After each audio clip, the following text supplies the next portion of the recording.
जीत करके पहुंचे हैं विधानसभा, तो कैबिनेट में जगह मिली है, कैबिनेट मंत्री बनाए गए हैं। इसी तरह से श्रुति चौधरी और आरती राव, इन दोनों के साथ फैमिली बैकग्राउंड का भी असर।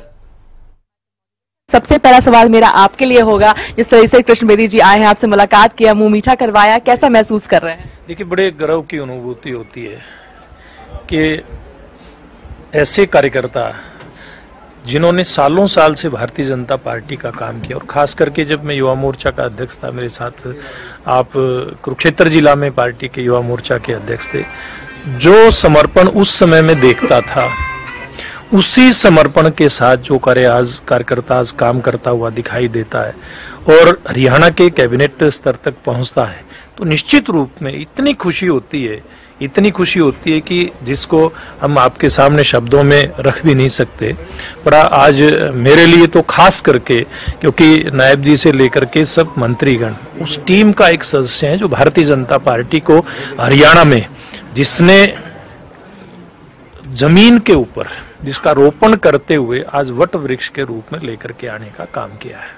सर, अगर बाकी तमाम अगर हम मंत्रियों की बात करते हैं, जिस तरीके से 13 मंत्रियों ने शपथ ग्रहण की है, 2 महिलाएं भी हैं, उसमें किस तरीके से पूरे, क्योंकि कहा जा रहा है कि बहुत स्ट्रांग एक कैबिनेट बनाया गया, तो किस तरीके से तमाम कैबिनेट को आप देखते हैं? देखिए, आप जैसे आपने शब्द कहे, निश्चित रूप से आपकी बात से केवल मैं नहीं, सब लोग हरियाणा वासी और सब राजनीतिक विशेषज्ञ हैं, वो सारे इस बात से सहमत हैं कि नायब सैनी जी के नेतृत्व में जिस प्रकार के मंत्रिमंडल का गठन हुआ है, निश्चित रूप से उसमें अनुभव भी है और उसमें काम करने का जज्बा भी है और नया जोश भी है, नया नेतृत्व भी इस मंत्रिमंडल के माध्यम से आपको आगे बढ़ते हुए दिखाई दे रहा है। कृष्ण सर, मेरा सवाल आपके लिए रहेगा, जिस तरीके से आपने अभी शपथ ग्रहण ली है, गोपनीयता की शपथ ली है, क्या प्राथमिकता आपकी रहने वाली है?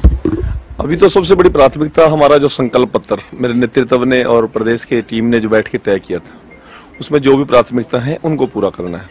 उसके अलावा मैं यदि बात करूं तो हरियाणा प्रदेश के अंदर बड़े लंबे समय तक हमारी सरकार आने से पहले, मनोहर जी की सरकार आने से पहले, पानी का असमान वितरण, बिजली का असमान वितरण, नौकरियों का असमान वितरण, विकास के पैसे का भी असमान वितरण था। पहली बार 2014 के बाद हरियाणा एक, हरियाणवी एक, और मुख्यमंत्री मनोहर लाल जी ने 6768 गांवों के अंदर समान रूप से विकास का पैसा दिया, पानी का समान वितरण किया, बिजली का 24 घंटे देने का प्रोविजन किया और बिना पर्ची और बिना खर्ची गरीब के बच्चों को रोजगार देने का काम किया। हम वहां उसको पे पार पा चुके हैं, अब हमें उसको मेंटेन रखने की बात है। दूसरा, चिकित्सा, शिक्षा और उसके बाद सुरक्षा, ये 3 महत्वपूर्ण बिंदु हैं। हम नायब जी की टीम, हम इन 3 बिंदुओं पर विशेष तौर पे काम करना चाहते हैं और हरियाणा का भविष्य उज्जवल हो, यह खेलों की धरती है। मेरा खास तौर से जितने भी ग्रामीण क्षेत्र के अंदर हमारे युवा हैं, वो नशे की तरफ न जाके खेलों की तरफ जाएं और देश और दुनिया में भारत का नाम और हरियाणा का नाम और विशेष तौर से जिला जींद और फतेहाबाद का नाम रोशन करें। इस प्रकार की योजना को लेकर मैं काम करना चाहता हूँ। बिल्कुल, देखिए, जिस तरीके से आप लोगों का स्लोगन था, मारा हरियाणा नॉन स्टॉप हरियाणा, तो ऐसा करता हुआ अभी भारतीय जनता पार्टी नजर आ रहा है। हालांकि अगर हम पोर्टफोलियोज की बात करते हैं, तो क्या आपकी प्राथमिकता रहने वाली, क्योंकि कुछ विचार तो बिल्कुल हुआ होगा कि किस तरीके, किस डिपार्टमेंट में आप काम करना पसंद करेंगे? हम 24/7 घंटे काम करने वाली टीम के लोग हैं। पोर्टफोलियो कोई विषय नहीं रखता, किसको क्या देंगे ये मुख्यमंत्री जी का अपना विषय है, परंतु जो भी काम जिसको भी मिलेगा, मैं सभी लोगों की तरफ से कह रहा हूं, मैं जिसको भी जो भी काम मिलेगा वो उस काम को बिल्कुल शिद्दत के साथ करेगा, दिल की गहराइयों के साथ करेगा, क्योंकि हमने एक प्रण लिया है।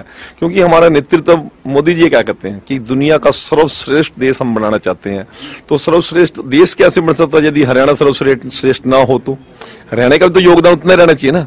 तो हम हरियाणा को आगे लेकर जाने वाली टीम में जुड़े हुए हैं और नायब जी के नेतृत्व में आगे लेकर जाने का काम करेंगे।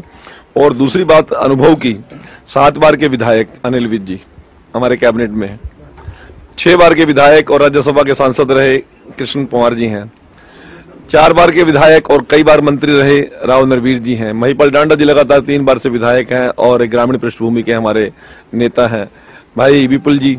इसी प्रकार से अरविंद शर्मा जी 4 बार के सांसद हैं और इस बार विधायक भी बने और मंत्री भी बने हैं। इसी प्रकार से रणबीर गंगवा जी एक बैकवर्ड समाज की महत्वपूर्ण इकाई है, 3 बार के विधायक हैं, 1 बार राज्यसभा के सांसद रहे, जिला परिषद के चेयरमैन रहे।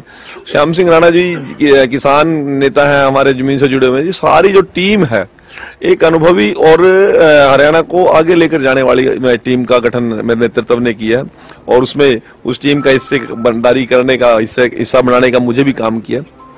तो हम अपना सर्वश्रेष्ठ देंगे। प्रारंभ से अगर आपसे मैं सवाल करूं तो जिस तरीके से जब नायब सिंह सैनी को मुख्यमंत्री बनाया गया था उस वक्त कांग्रेस के द्वारा लगातार ये चीजें कही जा रही थी, कोई फायदा नहीं है, एंटी इनकम्बेंसी इतनी ज्यादा है, बना दिया गया है, चेहरा बदलने से परिस्थितियां नहीं बदलेगी। मगर जिस तरीके से अगर कॉन्फिडेंस हम कहा जाए या फिर नायब सिंह सैनी ने जिस तरीके से संकल्प लिया था और वो करते हुए भी पूरी तरीके से नजर आए, तो उनके शपथ ग्रहण को किस तरीके से आप देखते हैं? देखिए, आपने कांग्रेस पार्टी का जिक्र किया है।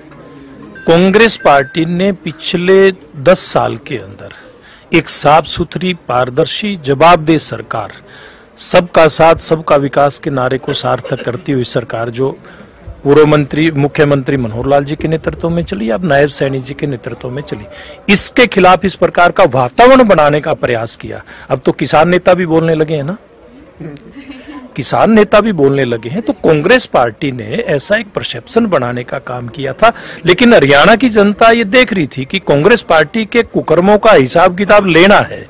अब कांग्रेस पार्टी ने जिस प्रकार से लोगों को बरगलाने का प्रयास किया, बहकाने का प्रयास किया, वो उसका जवाब हरियाणा की जनता ने दिया। और मैं समझता हूं कि नायब सैनी जी एक दृढ़ निश्चयी व्यक्तित्व हैं और निश्चित रूप में उनके नेतृत्व में जो 10 साल की हमारी सरकार ने मजबूत हरियाणा की नींव रखी है, उसके ऊपर एक विशाल भवन का निर्माण करेंगे। एक आखिरी सवाल रहेगा, जिस तरीके से कृष्ण बेदी जी ने शपथ ग्रहण की है, तो अगर आप लोगों की लोकसभा की बात करते हैं, आप क्षेत्र की बात करते हैं, तो कितना सकारात्मक असर इसका रहेगा, आपकी जनता के लिए कितना बड़ा असर रहेगा? देखिए, निश्चित रूप से रहेगा। कृष्ण बेदी जी वहाँ जड़ों से जुड़े हुए व्यक्ति हैं, चाहे वो टोहाना विधानसभा में की बात करें या नरवाना की बात करें, इनका एक विशेष लगाव उस क्षेत्र के साथ है। और हमारे जैसे कार्यकर्ता वहां पर पुराने समय के जिन्होंने इकट्ठे काम किया है, सब मिल करके निश्चित रूप में उस पूरे क्षेत्र में भारतीय जनता पार्टी को और मजबूती प्रदान करने का काम करेंगे। कृष्ण सर, एक आखिरी सवाल है, जिस तरह से आप भी जिक्र करते हुए नजर आए थे कि सर की तबीयत खराब हो गई थी, मगर फिर भी जिस तरीके से कैंपेनिंग में आपका साथ दिया है, तो कैसा महसूस कर रहे थे इनके साथ को लेकर के आप? नहीं, जब पहले दिन से सारे चुनाव की कमान संभाल ली थी भाई साहब ने, परंतु बीच में वो एक दुर्घटना हुई, वो हम सब के लिए एक बहुत बड़ा सदमा था। परंतु जैसे ही थोड़ा सा स्वास्थ्य में सुधार हुआ, लगातार प्रयास करते रहे। और मैं कहता हूं कि जो संगठन की जितना इनका अनुभव था, जितना सामर्थ्य था, जितने लोगों को इन पार्टी के साथ जोड़ा हुआ था, उन सभी को मोबिलाइज करने का भाई सुभाष जी ने काम किया और वो जीत का आधार बना, हमारा वो जीत का कारण बना, उस कारण ही जीत हुई। ये मैं आपके बीच में कहना चाहता हूँ। बहुत बहुत धन्यवाद। तो हम सुन रहे थे कृष्ण बेदी जी को, और जिस तरीके से सुभाष बराला को भी हम देख सकते हैं कि उनकी तबियत अब पूरी तरीके से सही है और बीच में एक्सीडेंट हो गया था और जिस वजह से थोड़े अस्वस्थ हो गए थे। तो हम सुन रहे थे कृष्ण बेदी जी को, जिन्होंने अभी भी कैबिनेट में गोपनीयता की शपथ ली है, पदभार संभाला है उन्होंने, तो बिल्कुल साथ में सुभाष बराला भी उनके मौजूद थे। चंडीगढ़ से कैमरा पर्सन मुकेश के साथ